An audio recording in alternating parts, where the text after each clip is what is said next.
நோய் எதிர்ப்பு சக்தி அப்படிங்கிறது எல்லாத்துக்கும் தேவையான ஒன்று. ஏன்னா அந்த நோய் எதிர்ப்பு சக்தி அதிகமாக இருந்தது அப்படின்னா நம்ம நோய்வாய்ப்படும் வாய்ப்பு வந்து குறைவாக தான் இருக்கும். அதனால் நோய் எதிர்ப்பு சக்தி அதிகமாக இருக்கக்கூடிய உணவுகளை வந்து நம்ம டெய்லி சேர்த்துக்கிறது நல்லது. அந்த வகையில் எந்தெந்த உணவுப் பொருட்களெல்லாம் நோய் எதிர்ப்பு சக்தி அதிகமாக இருக்குது அப்படின்றத நம்ம இந்த வீடியோவில் பார்க்கலாம். முதல்ல வந்து இஞ்சி. நுண்ணுயிர்களுக்கு எதிராக போராடுற சக்தி இந்த இஞ்சிக்கு இருக்குது. இந்த இஞ்சி வந்து தொண்டை புண் மற்றும் கொழுப்பெல்லாம் குறைக்கிறதுக்கு உதவுது. இதில் அதிக அளவு ஆன்டி ஆக்சிடென்ட்ஸ் இருக்கிறதுனால இது வந்து உடலை காக்கிறதுல பெரும் பங்கு வகிக்குது. அதனால் நம்ம முடிஞ்ச அளவுக்கு நம்ம உணவில் இஞ்சி சேர்த்துக்கிறது நல்லது. நெக்ஸ்ட்டு பூண்டு. பூண்டு வந்து இரத்த ஓட்டத்தை அதிகரிக்கிற தன்மை கொண்டது. நம்மளோட உடலில் உள்ள ஹார்மோனெல்லாம் கட்டுப்படுத்தக்கூடிய குணங்களை கொண்டது. இது வந்து எதிர்ப்பு சக்தி நிறையா இருக்கக்கூடிய ஒரு உணவுப் பொருள். அதனால் இதை வந்து நம்ம உணவில் சேர்த்துக்கிறது நல்லது. இது வந்து பாக்டீரியா, தொற்று போன்றவற்றெல்லாம் கொல்லக்கூடிய சக்தி கொண்டது. அதனால் நம்ம தேவையான அளவு பூண்டு நம்ம உணவில் டெய்லி சேர்த்துக்கிடணும். நெக்ஸ்ட்டு பார்த்தோன்னா தயிர். இந்த தயிர் வந்து உடலுக்கு நல்லது செய்யும் நுண்ணுயிர்கள் நிறைய கொண்டது. இதில் நல்ல நுண்ணுயிர்கள் இருக்கிறதுனால இது வந்து செரிமான உறுப்புகளுக்கு ரொம்பவே உதவியாக இருக்குது. குடற்பகுதியை வந்து நல்ல நிலையில் வச்சிருக்கிற இது உதவுது.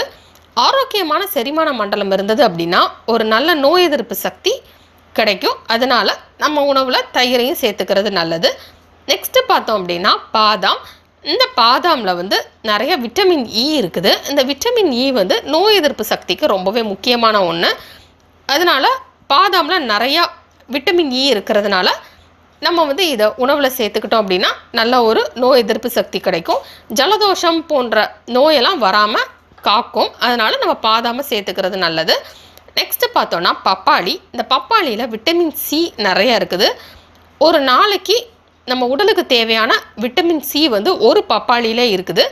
அதனால் இந்த பப்பாளியை வந்து நம்ம சேர்த்துக்கிறது ரொம்பவே நல்லது.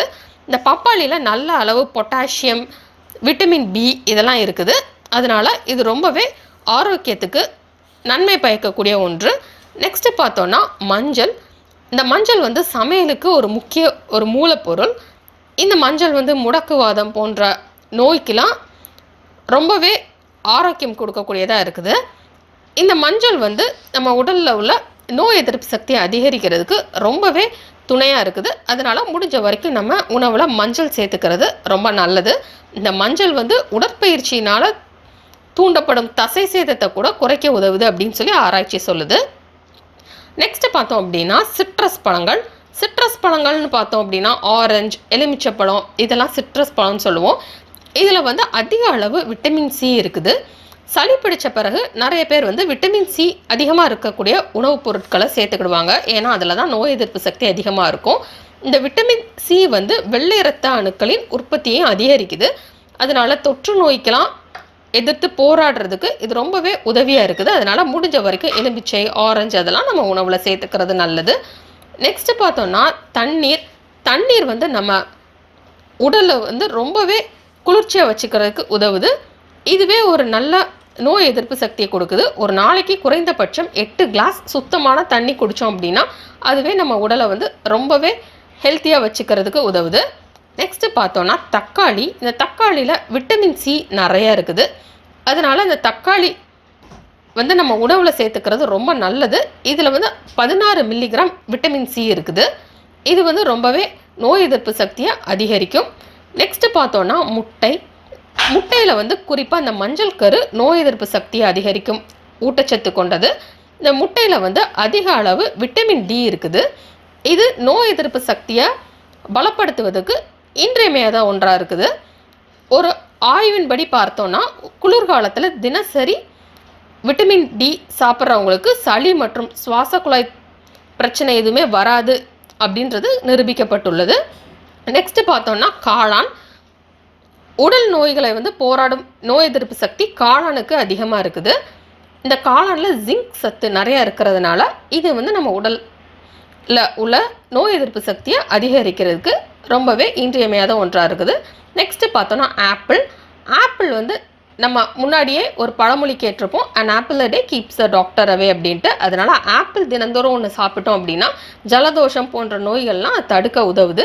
நெக்ஸ்ட்டு பார்த்தோன்னா க்ரீன் டீ. இந்த க்ரீன் டீயில் அதிகமாக அமினோ அமிலமான எல்-தியனைன் அதிகமாக இருக்குது. அதனால அது வந்து கிருமிகளுக்கு எதிராக போராட உதவுது. நெக்ஸ்ட் பார்த்தோம்னா சர்க்கரை வள்ளிக்கிழங்கு. இந்த சர்க்கரை வள்ளிக்கிழங்குல விட்டமின் ஏ அதிகமாக இருக்குது. அதனால நம்ம உணவில் சேர்த்துக்கிட்டோம் அப்படின்னா நமக்கு வந்து நோய் எதிர்ப்பு சக்தி அதிகரிக்கும். நெக்ஸ்ட்டு கீரைகள் மற்றும் காய்கறிகள்.